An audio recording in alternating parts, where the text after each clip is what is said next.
Om Shanti. Good morning आप सभी बाबा के रूहानी फरिश्तों को। कल की बाबा की मुरली हम सब ने सुनी, मुरली का सार सुना, इसेंस अपने जीवन में महसूस किया। बाबा हमेशा कहते, बच्चे मैं इस ब्रह्मा के तन से, भ्रकुटी से, ललाट से प्रत्यक्ष होता हूं। ये समय वही चल रहा है। आइए अपने को आत्मिक स्थिति में स्थित करते हुए और उसी अनुभूति में बैठ करके आज की मुरली का सार सुनेंगे, समझेंगे, धारणा मूर्त बनेंगे। आज की मुरली 27 जून 2024। मीठे बच्चे, तुम्हें शरीर से अलग होकर, ध्यान देने योग्य बात है, मीठे बच्चे तुम्हें शरीर से अलग होकर बाप के पास जाना है। चलना है ना, यह शरीर चलना है। जबकि शरीर जाना ही नहीं, तो फिर अभ्यास अभी से करो शरीर से अलग होने का। मीठे बच्चे, तुम्हें शरीर से अलग होकर बाप के पास जाना है।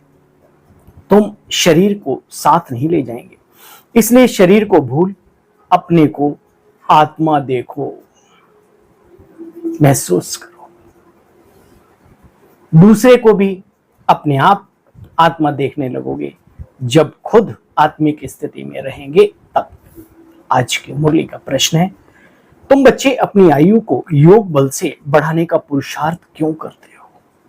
एक तरफ कहा जाता है कि महाविनाश होने वाला है, एक पल की भी मत सोचो, लेकिन दूसरी तरफ बाबा कहते हैं, बच्चे जितना जियोगे, स्वस्थ जियोगे, मस्त जियोगे, उतना पुरुषार्थ में वृद्धि होती जाएगी। बाबा एकदम ब्लाइंड नहीं बनाते। अगर बाबा की मुरली पर थोड़ा सा ध्यान देंगे तो बाबा हमें एक एक बात को क्लियर करके समझाते हैं। तुम बच्चे अपनी आयु को योग बल से बढ़ाने का पुरुषार्थ क्यों करते हो? क्योंकि तुम्हारी दिल होती है कि हम बाप द्वारा सब कुछ इस जन्म में जान गए, जान जाएं, बाप द्वारा सब कुछ सुन लें, सीख लें। इसलिए तुम योग बल से अपनी आयु को बढ़ाने का पुरुषार्थ करते हो। पुरुषार्थ करो ना करो, योग बल में रहो, योग का बल होगा तो स्वतः ही, कहते हैं दुनिया में श्वासों का जो सिस्टम है वो ऐसा है, जितनी धीमी चलती हैं उतनी उम्र उसकी बढ़ती है। कछुआ का मिसाल देते हैं और फिर उसके साथ कुत्ते का भी मिसाल देते हैं। वो हाँफता है, दौड़ता है और वो जल्दी निकल लेता है पतली गली से। कछुआ वर्षों वर्ष, सैकड़ों वर्ष जीता है, ऐसा बोलते हैं। तो बच्चे आयु को बढ़ाने का पुरुषार्थ करते हो। अभी ही तुम्हें बाप से प्यार मिलता है, ऐसा प्यार फिर सारे कल्प में नहीं मिल सकता। बाकी जो शरीर छोड़कर चले गए उनके लिए कहेंगे ड्रामा। इतना ही पार्ट था उनका, समझ में आया भाई? इतना ही रोल था, जो चले गए सो चले गए। मम्मा चली गई, कितनी दादियां चली गई, लेकिन ईश्वरीय कार्य चल रहा है और चलता रहेगा। ओम शांति। बच्चे जन्म जन्मांतर और सत्संगों में गए और यहां भी आए। वास्तव में इसको भी सत्संग ही कहा जाता है। सत्य का संग तारे बच्चों के दिल में आता है। हम पहले भक्ति मार्ग के सत्संगों में जाया करते थे और अभी हम वास्तव में गॉड इज ट्रुथ, सत्यम शिवम सुंदरम जिन्हें कहा जाता है, उस सत्य के समक्ष बैठे हुए हैं। बच्चे जानते हैं वह बाप और बच्चों का, आत्मा और परमात्मा का सच्चा मिलन एक बार संगम पर होता है। बच्चे बाबा बाबा कहते रहेंगे। बच्चे बाबा अक्षर बहुत मीठा है। दुनिया में ईश्वरीय सत्ता को बड़े बड़े टाइटल दिए, भावनावश देना भी चाहिए, लेकिन ऐसा लगा कि वो हमसे बहुत दूर हो गया और हम उससे बहुत तुच्छ प्राणी होकर के बहुत दूर हो गए। यहाँ पर बाबा कहते, जब बाबा शब्द कहते हो ईश्वर को, तो एक संबंध जुड़ता है। संबंध जुड़ता है स्नेह का, संबंध जुड़ता है संपत्ति का, और ये बहुत सारे। बच्चे बाबा अक्षर बहुत मीठा है। बाबा कहने से वर्षा याद आता है। वर्षा, जो बाप से अच्छी रीति पढ़ते हैं वही नंबरवार सूर्यवंशी चंद्रवंशी में शरीर जाकर के धारण करते हैं। बच्चे जानते हो वहां विकार की कोई बात नहीं होती, वो दुनिया ही पूरी निर्विकारी है, विकार की कोई बात नहीं होती। बच्चे जो बाप से अच्छी रीति पढ़ते हैं वो ऊंच पद पाते हैं। योग बल से आत्मा आकर के गर्भ में प्रवेश करती है। योग बल से कौन सा गर्भ? माँ के गर्भ की बात नहीं चल रही है सूर्यवंशी घराने में। इस प्रकृति को भी गर्भ महल कहा गया है, समय को भी गर्भ कहा गया है, भविष्य को भी गर्भ कहा गया है। गर्भ शब्द से सिर्फ माँ के पेट को ही नहीं कहा गया, याद रखना। हाँ, बाबा ने त्रेता युगी देवी देवताओं के बारे में कहा कि वो आपस में दृष्टि मिलाते हैं और संकल्प से ही उनके पेट में बच्चा आ जाता है। लेकिन प्रथम चरण में ऐसा नहीं होता। प्रथम चरण में वो होता है जो ब्रह्मा को शिव बाबा ने साक्षात्कार में दिखाया कि कैसे इस धराधाम पर आत्माएं आती हैं और आकर के सुंदर सुंदर राजकुमार और राजकुमारी बन जाते हैं। अभी तो बहुत कुछ विज्ञान ने क्लियर कर दिया है। देखो बच्चे, तुम इन बातों को अच्छी तरह से जानते हो। आत्मा कैसे पुनर्जन्म लेती रहती है। तुम कितना खुशी में रहते हो। बाबा आया है हमको स्वर्ग में ले चलने के लिए। हम सब आत्माओं को स्वर्ग में ले जाएंगे। बाप बच्चों को धैर्य देते हैं, मीठे मीठे बच्चों, मैं तुमको दुखों से दूर ले जाने आया हूं, सुख की दुनिया में ले चलने आया हूं। तो ऐसे बाप से कितना प्यार होना चाहिए। सभी संबंधों ने तुम बच्चों को दुख दिया है। तुम समझते हो इन्हें भी यानी ब्रह्मा को भी ये नॉलेज किससे मिली? सुप्रीम बाप से नॉलेज मिली। अगर ब्रह्मा बाबा का कोई गुरु होते या नॉलेज गुरु जी के पास होती तो उनके भी कोई गुरु होते, उनके शिष्य भी अनेक होते, तो ये नॉलेज बहुत पहले फैली हुई होती। लेकिन ये नॉलेज शिव बाबा के द्वारा, ब्रह्मा बाबा और ब्रह्मा बाबा के द्वारा हम सब ब्रह्मावत्सों को मिल रही है। बाप पैगाम देते बच्चे, फिर तुम औरों को पैगाम दो। आत्मा में जो कट चढ़ी हुई है वो उतरेगी राजयोग से। राजयोगा विकर्मो दग्धा, योग से उतरेगी बच्चे, जिसको कहते हैं बाप की याद से। इसमें ही माया की लड़ाई चलती है। वैसे कोई विघन नहीं है, लेकिन मायावी युद्ध याद में ही होता है। खूब तेज तेज टेप रिकॉर्ड बजा करके ध्यान करेंगे, इसका मतलब वाकई में ध्यान लगता नहीं है। ध्यान में एकांत चाहिए, साइलेंस चाहिए। जितना डीप साइलेंस में जाएंगे उतना योग युक्त आपका जीवन बनता चला जाएगा। ये शौक पैदा हो जाता है योगी के अंदर। तो बाबा कहते हैं तब उतरेगी तुम्हारी आत्मा की कट। देखो बच्चे, इसमें ही माया की लड़ाई चलती है, द्वंद्व युद्ध चलता है अंतर मन में। बाप कहते बच्चे मुझे याद करो तो तुम्हारी कट उतरती जाएगी।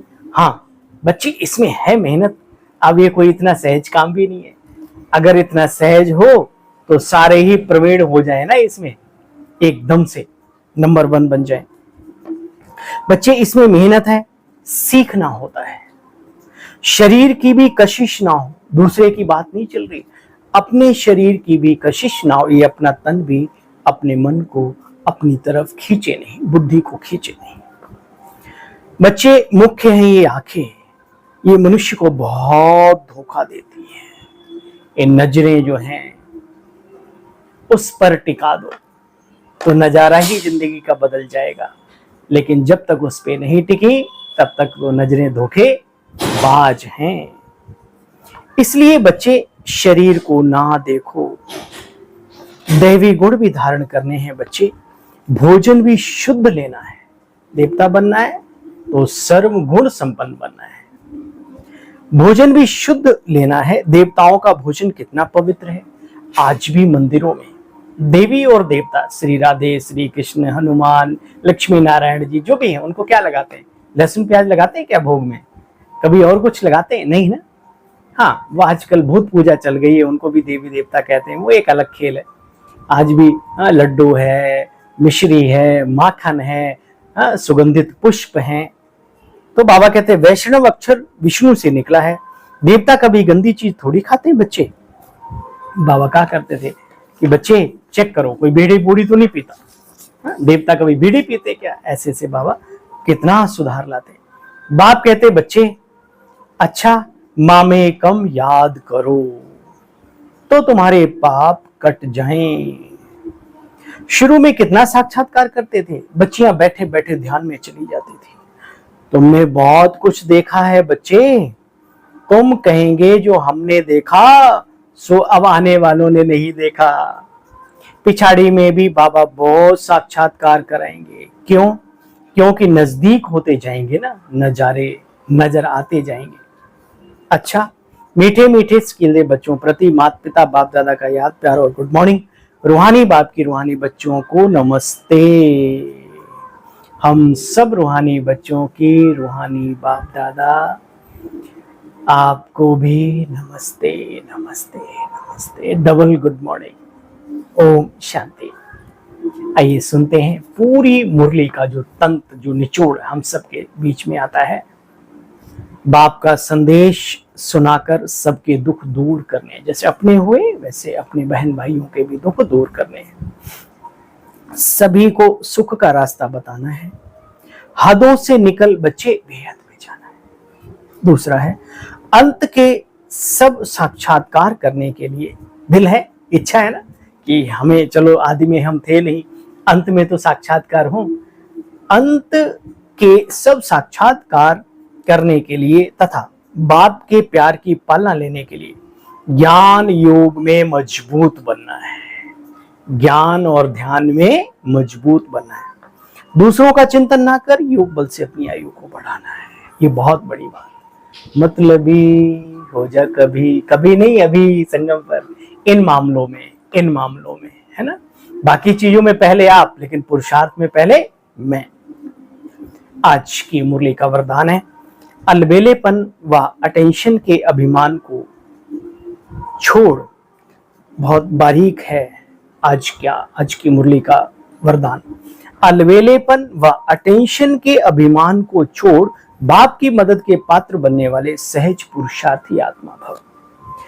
बाप दादा ने कहा कई बच्चे हिम्मत रखने के बजाय अलबेले के कारण अभिमान में आ जाते हैं कि हम तो सदा पात्र हैं ही हैं, बाप हमें मदद नहीं करेंगे तो किसको करेंगे। इस अभिमान के कारण हिम्मत की विधि को भूल जाते हैं।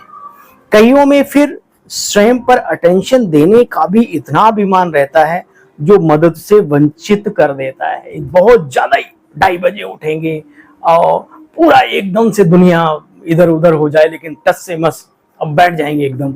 इतना भी अटेंशन क्या देना जो दूसरों को टेंशन में डाल देना। ये जिंदगी थोड़ी भगवान ने दी है। सहज योगी बनाया है, इसकी परिभाषा को अपनी जिंदगी में परिभाषित करो। कईयों में फिर स्वयं पर इतना अटेंशन देने का अभिमान रहता है जो मदद से, बाप की मदद से वंचित कर देता है। समझते हैं हमने तो बहुत योग लगा लिया। हाँ, ये भी ईगो आ जाता है, इसका भी अभिमान रहता है। ज्ञानी योगी आत्मा बन गए, सेवा की राजधानी बन गई।